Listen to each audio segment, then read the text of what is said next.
Dili pa ma-upgrade ang classification sa Mandawi City Police gikan sa pagka-level C ngadto sa level B.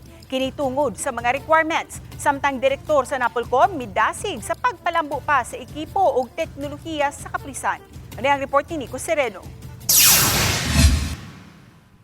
Mibisita sa Mandawi City Police Office ang bag-ong miasumer nga Regional Director sa National Police Commission Attorney Maximo Lasaca I. Sa iyang pakigtigom, gipahibaw sa Napolcom ang resulta sa ilang assessment sa opisina sa kinatibuk-ang operasyon niini.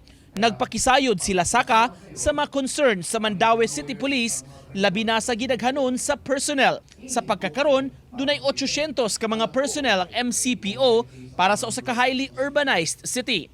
Aminado hinuon sila nagkulang ra kining maong gidaghanuna. Usa sa gitinguha ang pagpa-upgrade sa classification sa MCPO gikan sa level C padung sa level B.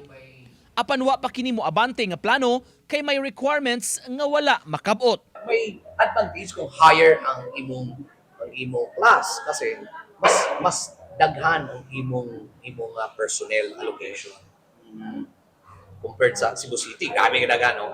Although ang atong prescribed based on law na ratio 1 policeman to 500 citizen.